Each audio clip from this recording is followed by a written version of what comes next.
My dad beat the shit out of me when I was growing up. I was the first black baby born in this hospital called Miller Fillmore in Buffalo, New York. My dad owned skating rinks, he owned bars, he ran prostitutes from Canada to Buffalo, New York. My dad was a big time pimp, big time, anything bad about a person, big time hustler. He was American, you know that movie with Denzel Washington? He was that, but not that bad. Right. You know, he wasn't that big, but that's what it reminds me of. He was that kind of guy. And beat the shit out of me, beat the shit out, out of my mom. There was an incident one time when my mom got knocked out on top of the stairs, and he dragged her down the stairs by her hair. And at 6 years old, I'll never forget this. In my mind, I was always afraid. My whole life I was afraid, but I had this fucking voice, this conscience that would always be battling me, saying, hey, you got to get up and do something. I didn't want to do shit. I was just afraid, but that voice would force me to get up. And my dad, I tried to beat him up, whatever, at 6, and I get my ass kicked. So this went on for several years. And I have a big time learning disability because my dad didn't believe in us going to school. So my dad, it was about the business, the skating rink and the bar. So the skating rink opened about 7 o'clock at night. And this is when the time I was able to walk.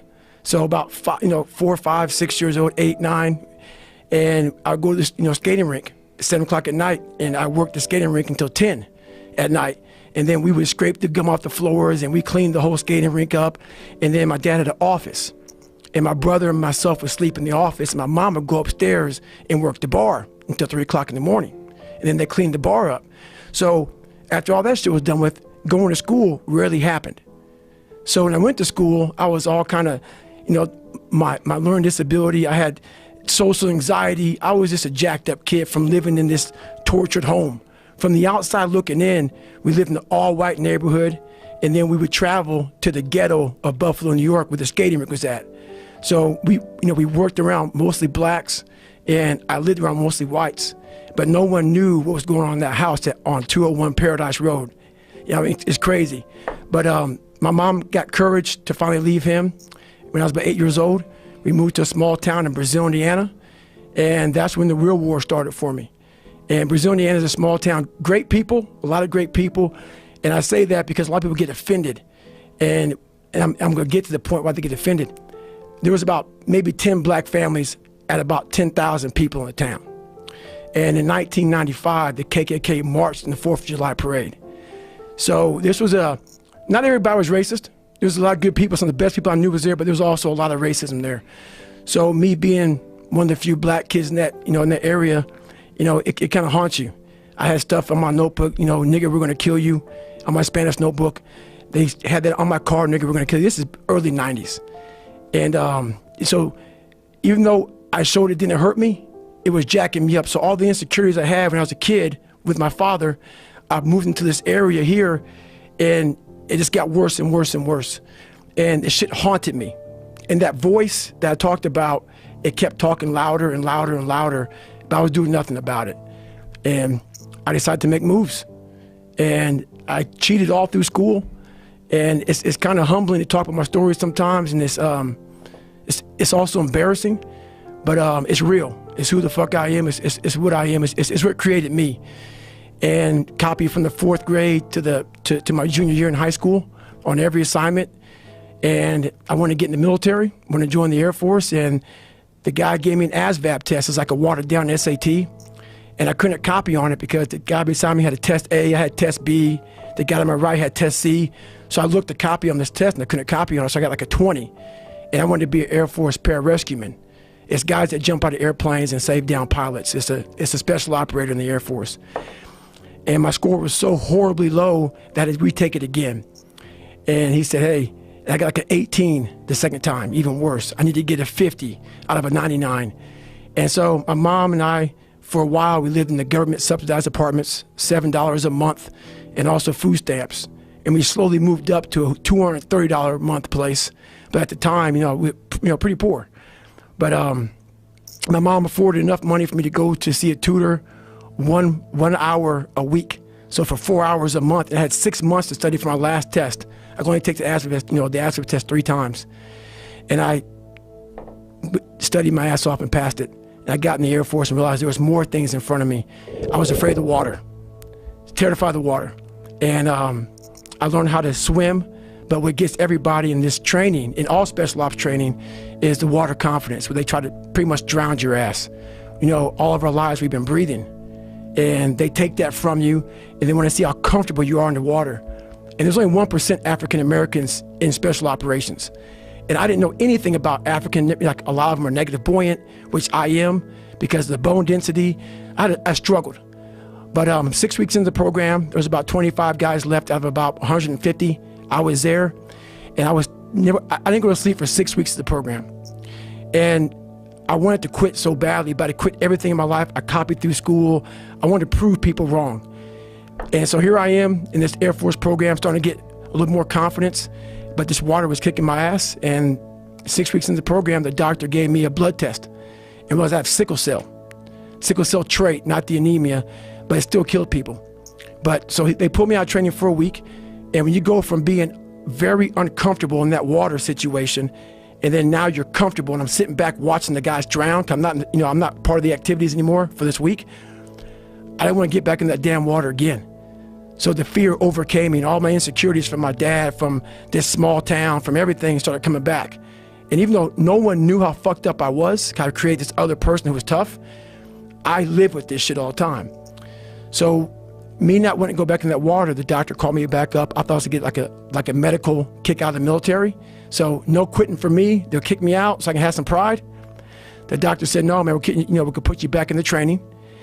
And I was like, fuck. But after a week, I'm like, you know what? I missed 1 week. There's only 3 weeks left. There's a good chance, I could tough this shit out and go on. But I went back to the CO and the commanding officer of the program, and the sergeant said, hey, you gotta start from day one, because you missed, that week of training. And I broke.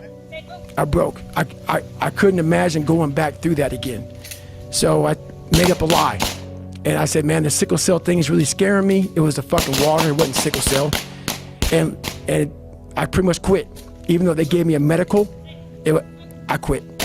So from the age of 19 to the age of 22, I went and did a job called TAC-P, where you control fast movers behind enemy lines. Cool job, but there's no water. I was afraid of the water, so I avoided it. And I gained 125 pounds in that time frame. I went from 175 to almost 300, to 297 was my heaviest. And I started finding things that was comfortable. And the more things I found comfortable, the more uncomfortable my mind was. Because that voice I was telling you about, it always was there. I was just trying to avoid that conscience. I wanted to be left alone from that conscience, and it wouldn't leave me alone. So I got out of the Air Force, and I started working for a job called Ecolab, where you spray for cockroaches at 24, and spraying at different Steak and Shakes, Red Lobster, whatever, from 11 o'clock at night to 7 o'clock in the morning. And what changed, I came home and watched this Discovery Channel show, Class 224. I came home from Steak and Shake. I sprayed it down last, get a big old large 42-ounce shake, walk across the street and get a box of mini donuts from 7-Eleven, and I would drive home for 45 minutes. This big old fat guy who, yeah, I worked out, but I was fat. I didn't run, didn't PT, I just hit the gym. So driving home, turn the TV on, and what comes on, Discovery Channel show, and that's where everything changed for me. I was taking a shower, I walked out, heard these guys, and I watched the show, and it made me reflect big time on the piece of shit that I am, and I'm exactly what people said I was gonna be. So what was on this show that really struck home? It was, I saw these guys going in the water, so I was terrified of it. I mean, I can't even express. Have you ever had a big fear? And I know a lot of fighters have fears and stuff like that, but they get over them. But a lot of us have these fears that you just don't want to fucking face. And I have a lot of them, had a lot of them. And that's what created the person who's in front of you today, and we'll get into that. But just a scared bitch is what I was. But I was watching these guys going through Hell Week, Class 224, and these guys ringing the bell, quitting, dropping their helmet down, rolling out. A lot of guys just leaving. And it made me reflect on my fears, my insecurities.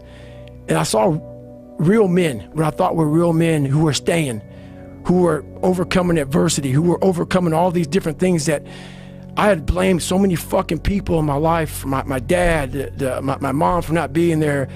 When I was 14 years old, my mom was gonna get remarried to this great guy. He got murdered. And then I moved back to that small town in Brazil, and everybody was to blame. My learning disability, my skin color, you know, me being everything. And so I sat there for a while, and I was like, man, I got it. No one's gonna fucking come to help me. No one's gonna fucking come to help me. It's fucking me against me, period.